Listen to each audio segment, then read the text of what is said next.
కళ్ళున్నాయా లేక కేవలం అధికార పార్టీ కండువా మాత్రమే కనిపిస్తుందా?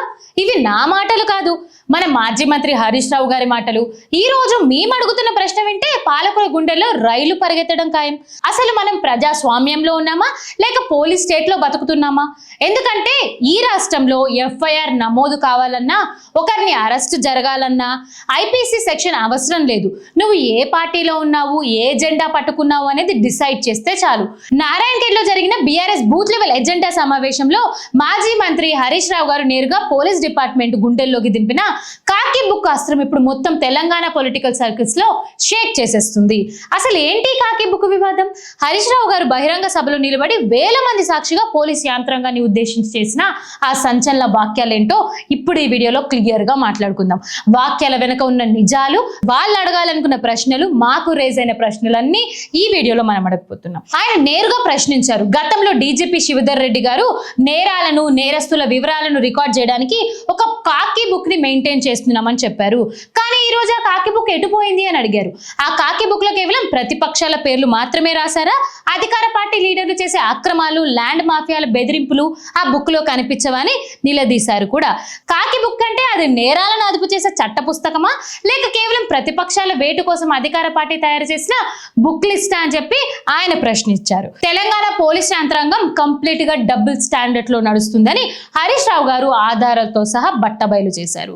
ఇక్కడ చట్టం ఇద్దరికి రెండు రకాలుగా పనిచేస్తుంది. ప్రభుత్వ వివాదాలపై లేదా ముఖ్యమంత్రిపై సోషల్ మీడియాలో ఒక చిన్న కామెంట్ పెడితే చాలు, ఒక డిజిటల్ యాక్టివిస్ట్ ని క్వశ్చన్ చేస్తే చాలు, అర్ధరాత్రుల లేదా పగలు అని చూడకుండా ఇళ్లపై దాడి చేసి తలుపులు బద్దలు కొట్టి అరెస్ట్ చేసే పోలీసులు స్వయంగా ముఖ్యమంత్రి రేవంత్ రెడ్డి గారు బహిరంగంగా వాడుతున్న అత్యంత వివాదాస్పదమైన హింసాత్మకమైన భాషపై ఒక్కటంటే ఒక్క ఎఫ్ఐఆర్ ఎందుకు నమోదు చేయలేకపోయారు? Where is the equality before law? సామాన్యుడు ప్రశ్నిస్తే జైలు, పాలకుడు రెచ్చగొడితే అది పొలిటికల్ స్పీచా? What kind of democracy is this? Police కాకి బుక్ కాదు, ruling party personal diary maintain చేస్తున్నారని అనుమానాలు ఇప్పుడు ప్రజల గుండెల్లో బలంగా నాటుకుపోయాయి. హరీష్ రావు గారు విసిరిన ఈ కాకి బుక్ ఛాలెంజ్ కి రేవంత్ రెడ్డి గారి ప్రభుత్వం దగ్గర సమాధానం ఉందా? డిపార్ట్మెంట్ దీనిపై నోరు విప్పుతుందా? కానీ ఈ కథ ఇక్కడితో ముగియలేదు. ఇది కేవలం ఆరంభం మాత్రమే. నారాయణఖేడ్ సభలో హరీష్ రావు గారు కదిలించిన మిగతా మూడు అతిపెద్ద సంచలన అంశాలు ఏంటి, పాలకుల నిద్ర చెడగొడుతున్న ఆ మిగతా మూడు అస్త్రాలు ఏంటి అనేది ఇప్పుడు మనం మాట్లాడుకుందాం. మనం వ్యవస్థాకృత పతనం గురించి మాట్లాడుకున్నాం, పోలీస్ పాలకుల డైరీలు ఎలా మెయింటైన్ చేస్తున్నారో చూసాం.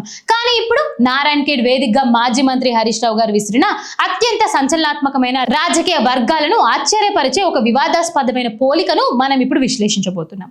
హరీష్ రావు గారు మాట్లాడుతూ, రంగారెడ్డి జిల్లా షాదాబ్ లో ఒక రాత్రి 6 గొంతు కోసి చంపిన సైకో కిల్లర్ రాజ్ కుమార్ కు మరియు మన రాష్ట్ర ముఖ్యమంత్రి రేవంత్ రెడ్డి గారికి పెద్దగా తేడా కనిపించడం లేదు అని ఒక మైండ్ బ్లోయింగ్ ఎక్స్క్లూజివ్ స్టేట్మెంట్ చేశారు. Let me repeat this for the record of the democracy.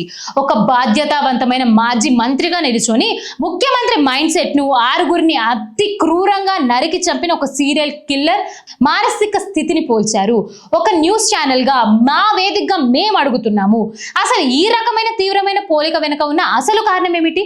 ఆయన తప్పు మాట్లాడితే మీరు చేసిందేంటి? ఇంతటి తీవ్ర పదజాలాన్ని ప్రయోగించడానికి దారితీసిన పరిస్థితులు ఏంటి? ఇవన్నీ మనం మాట్లాడుకోవాలి. ఈ రోజు దీని అంతరార్థాన్ని మనం డీకోడ్ చేయబోతున్నాం.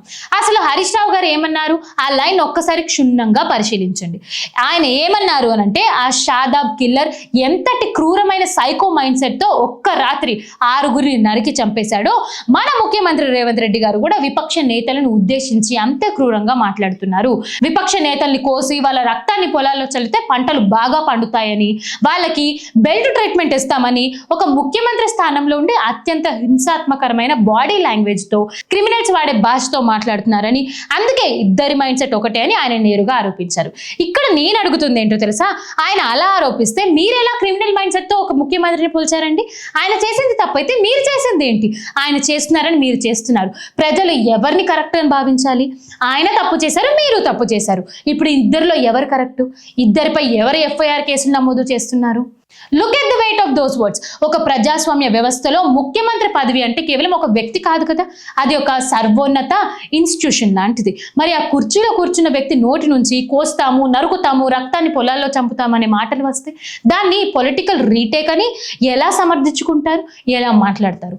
అదేవిధంగా హరీష్ రావు గారు మాట్లాడిన మాటలు ఎలా సమర్థించుకుంటారు? హరీష్ రావు గారు లేవనెత్తుతున్న పాయింట్ ఇక్కడే పొలిటికల్ సర్వైలెన్స్ ని షేక్ చేసేస్తుంది. సైకో కిల్లర్ రాజ్ కుమార్ చేతిలో కత్తి పట్టుకొని ఫిజికల్ గొంతులు కోస్తుంటే రాష్ట్రానికి అధిపతిగా ఉన్న వ్యక్తి తన అధికార పీఠంపై కూర్చొని భాషలతో మాటలతో హింసని ప్రేరేపిస్తున్నారు. చట్టాన్ని కాపాడాల్సిన వ్యక్తి చట్టం చేతిలోకి తీసుకునేలా సిగ్నల్స్ ఇస్తున్నారు. This is the core break down of the state అని ఆయన ప్రసంగించుకుంటూ వచ్చారు. ఇప్పుడు ఈ వివాదంలోన మరో నల్లటి కోణాన్ని మనం చూడాలి. ఒకవైపు రాష్ట్రంలో ఇంతటి భయంకరమైన శాంతి భద్రతలు లేకుండా నడుస్తుంటే పోలీసులు నేరస్తుల్ని సకల కాలంలో పట్టుకోవడంలో ఘోరంగా ఫెయిల్ అయిపోతున్నారు. ఈ షాదాబ్ సీరియల్ మర్డర్ వెనుక ఉన్న అసలు నిజం వింటే ఈ ఒళ్ళు గగ్గురటకు గురవుతుంది. ఈ షాబాద్ బాధితులు అమాయకులు. తమకు నిందితుడు రాజ్ కుమార్ నుంచి ప్రాణ భయం ఉందని, వాళ్ళు బెయిల్ నుంచి బయటికి వచ్చినా తమని చంపేస్తామని బెదిరిస్తున్నారని ఘటన జరగడానికి ముందే పోలీసులకి మొర పెట్టుకున్నారంట. లిఖిత పూర్వకంగా ఫిర్యాదు కూడా చేశారంట. కానీ పోలీసులు ఏం చేశారు? నిర్లక్ష్యం వహించారు. బాధితులకు కనీస రక్షణ కల్పించలేదు. అప్లికేషన్ ని చెత్తబుట్టలో పారేశారనుకుంటా. ఫలితం ఏంటో చెప్పనా? ఒక్క రాత్రిలో 6 ప్రాణాలు గాల్లో కలిసిపోయాయి. చిన్నారుల మహిళల గొంతులు తెగిపడ్డాయి. మీ ప్రశ్నిస్తున్నాము, ప్రజా పాలనను కాపాడడంలో ఈ రకమైన ఆలసత్వాన్ని ప్రదర్శించిన పోలీసులపై ఏ సెక్షన్ కింద చర్యలు తీసుకుంటున్నారు? శాంతి భద్రతలను కాపాడడం అంటే అధికార పార్టీ నాయకుల సభలకు సెక్యూరిటీ ఇచ్చుకోవడమా? ఎంత మాత్రమేనా? సామాన్య ప్రజల ప్రాణాలకు ఈ రాష్ట్రంలో విలువే లేదా? కానీ ఇదే పోలీస్ అఫీలియన్స్ ఇంకో చోట ఎలా ఉంటుందో చూద్దాం. సామాన్యుడు ప్రాణభయంతో పట్టించుకొని ఇదే పోలీసులు ప్రతిపక్ష నాయకులకు ప్రెస్ మీట్ పెడితే మాత్రం, లేదా పాలకులు తప్పులు ఎండగడితే మాత్రం గంటల వ్యవధిలో అర్ధరాత్రి పూట కూడా 41A నోటీసులు పట్టుకొని ఇళ్ల ముందుకు వచ్చేస్తారు. గంట వ్యవధిలోనే ఎఫ్ఐఆర్లు ఫైల్ అవుతాయి. నిమిషాల వ్యవధిలోనే స్పెషల్ టీమ్స్ కూడా ఫామ్ అయిపోతాయి. ఆ పర్టికులర్ పర్సన్ మీద అరెస్టులు జరిగిపోతాయి.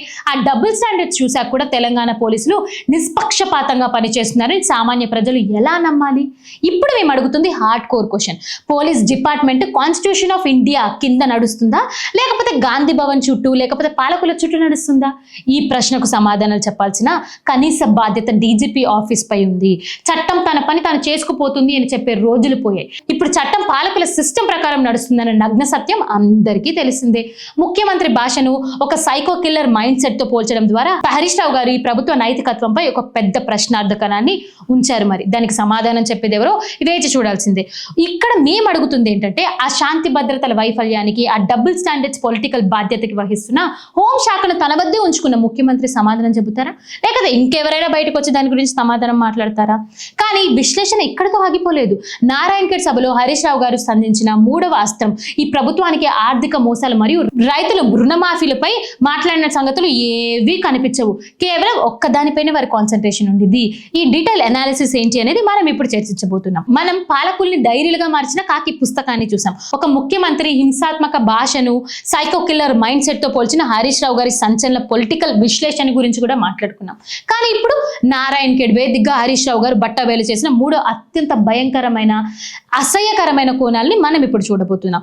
This is unlimited corporate political police Nexus. ఇది పోలీస్ స్టేషన్ లో నడుస్తున్న నగ్నమైన ల్యాండ్ స్టేట్మెంట్ దందా అని చెప్పి ఆయన ప్రేరేపించుకుంటూ వచ్చారు. మాజీ మంత్రి హరీష్ రావు గారు బహిరంగంగా కడిగి పరిస్తూ ఏమన్నారంటే, కాంగ్రెస్ ప్రభుత్వం హయాంలో పోలీసులు తమ అసలైన డ్యూటీని, అంటే సామాన్యుడికి రక్షణ కల్పించడాన్ని, శాంతి భద్రతలను కాపాడడాన్ని కంప్లీట్ గా పక్కన పెట్టేశారు. పక్కన పెట్టి ఏం చేస్తున్నారు? అధికార పార్టీ నాయకులకి, వాళ్ళ వెనక ఉన్న రియల్ ఎస్టేట్ మాఫియాకి, కాంగ్రెస్ అనుచరులకి వేల కోట్ల విలువైన ల్యాండ్ సెటిల్మెంట్ చేసే ప్రైవేట్ ఏజెంట్లుగా, బ్రోకర్లుగా మారిపోయారు అని ఆయన బయట పెట్టడం జరిగింది.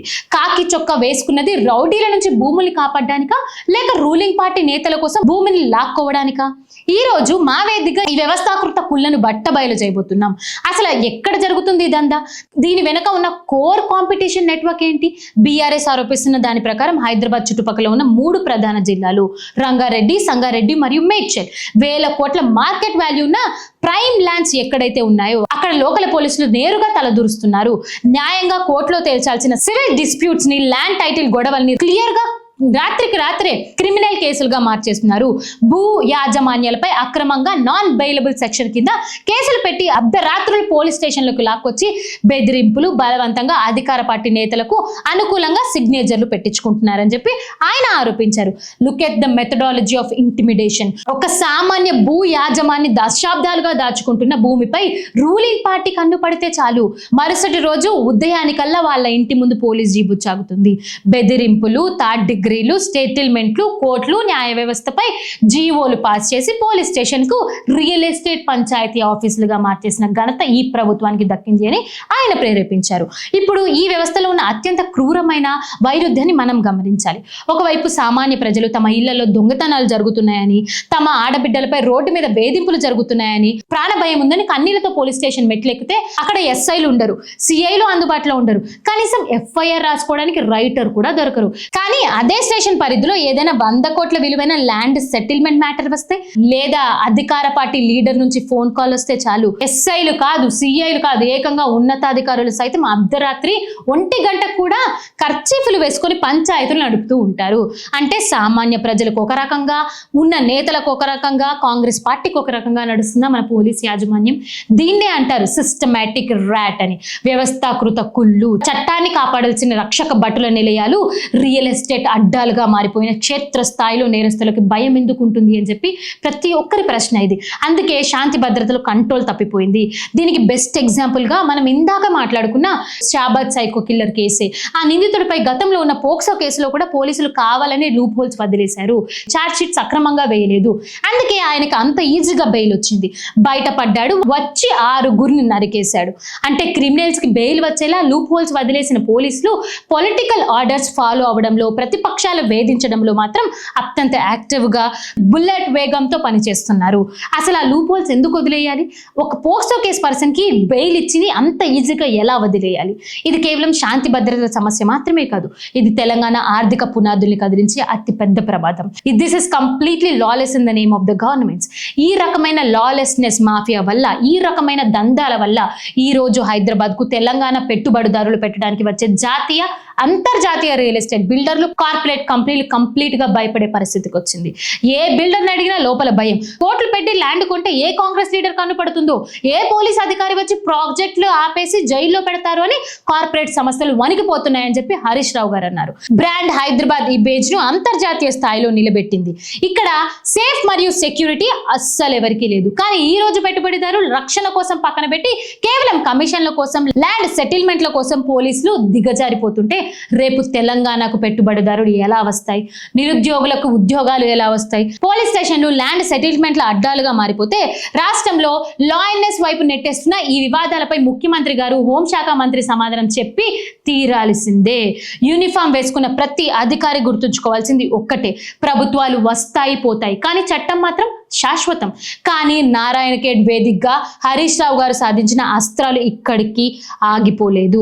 రేవంత్ రెడ్డి గారి ప్రభుత్వం చేసిన అతిపెద్ద రుణమాఫీ మోసాలు, రైతు కడుపు కొట్టిన ఆ నమ్మక ద్రోహంపై హరీష్ రావు గారు ఇచ్చిన అలైట్మెంట్ ఏంటి, ఆ ఫైనల్ ఎక్స్పోజ్ ఏంటి అనేది ఇప్పుడు చూద్దాం.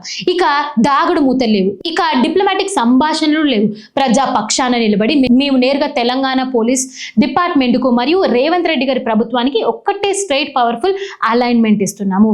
డీజీపీ గారు కాకి చొక్కా వేసుకుని ప్రతి పోలీస్ అధికారి, ఐపీఎస్ కారిడార్ నుంచి క్షేత్ర స్థాయిలో ఉన్న కానిస్టేబుల్ వరకు మీరు ప్రమాణం చేసింది భారత రాజ్యాంగం మీద, చట్టాన్ని, ప్రజల ప్రాణాలను కాపాడడానికి తప్ప అధికారంలో ఉన్న పాలకుల పర్సనల్ ల్యాండ్ సెటిల్మెంట్లు చేయడానిక, వాళ్ళ పొలిటికల్ అజెండాలను మోయడానికి కాదు కదా. మరి ఎందుకు ఈ ఆరోపణలు, ఎందుకు ఇన్ని మాటలు? మీరెందుకు బయటికి రావట్లేదు? మీరెందుకు ఈ ప్రతి ఒక్క మాటకి సమాధానం చెప్పుకోవట్లేదు? ఈ రోజు మాజీ మంత్రి హరీష్ రావు గారు నారాయణ ఖేడ్ వేదికగా అడిగిన ప్రతి ప్రశ్నకు సమాధానం చెప్పాల్సిన కనీస నైతికత బాధ్యత ఈ హోంశాఖపై, ఈ డీజీపీ ఆఫీస్ పై ఉంది. మా ప్రశ్నలు ఇప్పుడు చాలా క్లియర్ గా ఉన్నాయి. మీ దగ్గర సమాధానం లేకపోతే ఆయన చెప్పిన ప్రతి ఒక్క మాట నిజంగా ప్రజలు భావిస్తారు. స్వయంగా ఈ రాష్ట్ర ముఖ్యమంత్రి గారు బహిరంగ సభలో నిలబడి విపక్షాలను ఉద్దేశించి నరికితే రక్తం పారుతుంది, ఆ రక్తాన్ని పొలాల్లో చల్లితే పంటలు పండుతాయని, ప్రతిపక్ష నేతలకు బెల్ట్ ట్రీట్మెంట్ ఇస్తామని అత్యంత హింసాత్మకమైన క్రిమినల్ భాషలో మాట్లాడుతుంటే అది ఏఐఎస్ సెక్షన్ ప్రకారం కరెక్ట్? మీరు చెప్పండి. అది ఏ రాజ్యాంగ సూత్ర ప్రకారం చట్టబద్ధమో మీరే చెప్పండి. సమాజంలో హింసను ప్రేరేపించేలా ఉన్న ఆ వాక్యాలపై పోలీసులు ఎందుకు సుమోటోలో కేసులు నమోదు చేయలేకపోతున్నారు? Where is your rule of law? చట్టం ముందు అందరూ సమానమే అయినప్పుడు రూలింగ్ పార్టీ నేతలకు ఒక న్యాయం, అపోజిషన్ పార్టీ నేతలకు మరో న్యాయం ఎందుకు అమలు చేస్తున్నారు? సామాన్యుడు సోషల్ మీడియాలో పోస్ట్ పెడితే అర్ధరాత్రి ఇల్లు బద్దలు కొట్టే పాలకుల నోటి దురస్త దగ్గరికి వచ్చేసరికి ఎందుకు పక్షవాతం వచ్చినట్టు పడిపోతుంది? గుర్తుపెట్టుకోండి, ఈ విపక్ష, ఈ అణిచివేత అణచివేతలు, ఈ డబుల్ స్టాండర్డ్స్ ను తెలంగాణ సమాజం అత్యంత క్షుణ్ణంగా గమనిస్తూనే ఉంది. పోలీసులు తమ పద్ధతి మార్చుకోపోతే, చట్టాన్ని పాలకుల కాళ్ళ దగ్గర తాకట్టు పెట్టడం ఆపకపోతే ఈ రోజు సామాన్య ప్రజలకు పోలీస్ సిస్టమ్ పై ఉన్న ఆ కనీస నమ్మకం కూడా పూర్తిగా నాశనం అయిపోతుంది. రక్షకుడే భక్షకుడుగా మారితే, పోలీస్ స్టేషన్లు సెటిల్మెంట్ కేంద్రాలుగా మారితే, ప్రజల చట్టాన్ని చేతిలోకి తీసుకున్న ప్రమాదకరమైన రోజు వస్తే అప్పుడు ఆ రాష్ట్రంలో శాంతి భద్రతలు అనే పదానికి అర్థమై లేకుండా పోతుంది. పాలకుల అధికారాలు 5 ఏళ్లే ఉంటాయి, కానీ మీరు వేస్తున్న యూనిఫామ్ మీ సర్వీస్ ఉన్నంత కాలం ఉంటుంది. చట్టాన్ని గౌరవించండి. పాలకుల పక్షాన కాదు, ప్రజా పక్షాన నిలబడండి. ఇప్పుడు నిర్ణయం తీసుకోవాల్సింది ప్రజలు. పాలకుల తప్పుల్ని ఎండగట్టే అత్యున్నతమైన ప్రజా న్యాయస్థానానికి ఈ కేసును బదిలీ చేస్తున్నాము. నారాయణ ఖేడ్ వేదికగా మాజీ మంత్రి హరీష్ రావు గారు చేసిన ఈ కాకి బుక్ అటాక్ సరైనదేనా? తెలంగాణ పోలీసులు నిజంగానే అధికార పార్టీ కోసం పక్షపాతంగా పనిచేస్తున్నారా? ముఖ్యమంత్రి బహిరంగ సభలో వాడిన హింసాత్మకమైన భాషపై పోలీస్ తక్షణమే కేసు నమోదు చేయాలా వద్దా? మీరేమనుకుంటున్నారు? ఏం మాత్రం భయపడకుండా ధైర్యంగా కింద ఉన్న కామెంట్ సెక్షన్ లో మీరు నిర్భయంగా అభిప్రాయాన్ని తెలపండి. మీ కామెంట్లు ఈ పాలకుల గుండెల్లో వణుకు పుట్టించాలి. వ్యవస్థలో ఉన్న ఈ కుళ్ళును, పాలకుల అణిచివేతను, సిస్టమ్ లో ఉన్న డబుల్ స్టాండర్డ్స్ ను నిలదీస్తూ నిక్కారసు ప్రజా పక్షాన సత్యం వైపు నిలిచే ఏకైక గొంతుగా భారత్ అవాజ్ నిలుస్తుంది. ఈ వీడియో తెలంగాణలో ఉన్న ప్రతి ఒక్క పోలీస్ అధికారికి, ప్రతి ఉన్నతాధికారికి మరియు ప్రతి సామాన్య పౌరుడికి చేరేలా ప్రతి ఒక్కరికి షేర్ చేయండి. హరీష్ రావు గారు అన్న మాటలు ప్రతి ఒక్కటి నిజమా కాదా? మీరేమనుకుంటున్నారు? కాంగ్రెస్ ప్రభుత్వం నిజంగానే అలా చేస్తుందా? పోలీసులు వాళ్ళకి సహకరిస్తున్నారా? మీరేమనుకుంటున్నారో మీ ప్రతి ఒక్క కామెంట్ ని మాకు తెలియజేయండి. జై హింద్. ఇలాంటి మరిన్ని వీడియోస్ కోసం చూస్తూనే ఉండండి భారత్ అవాజ్.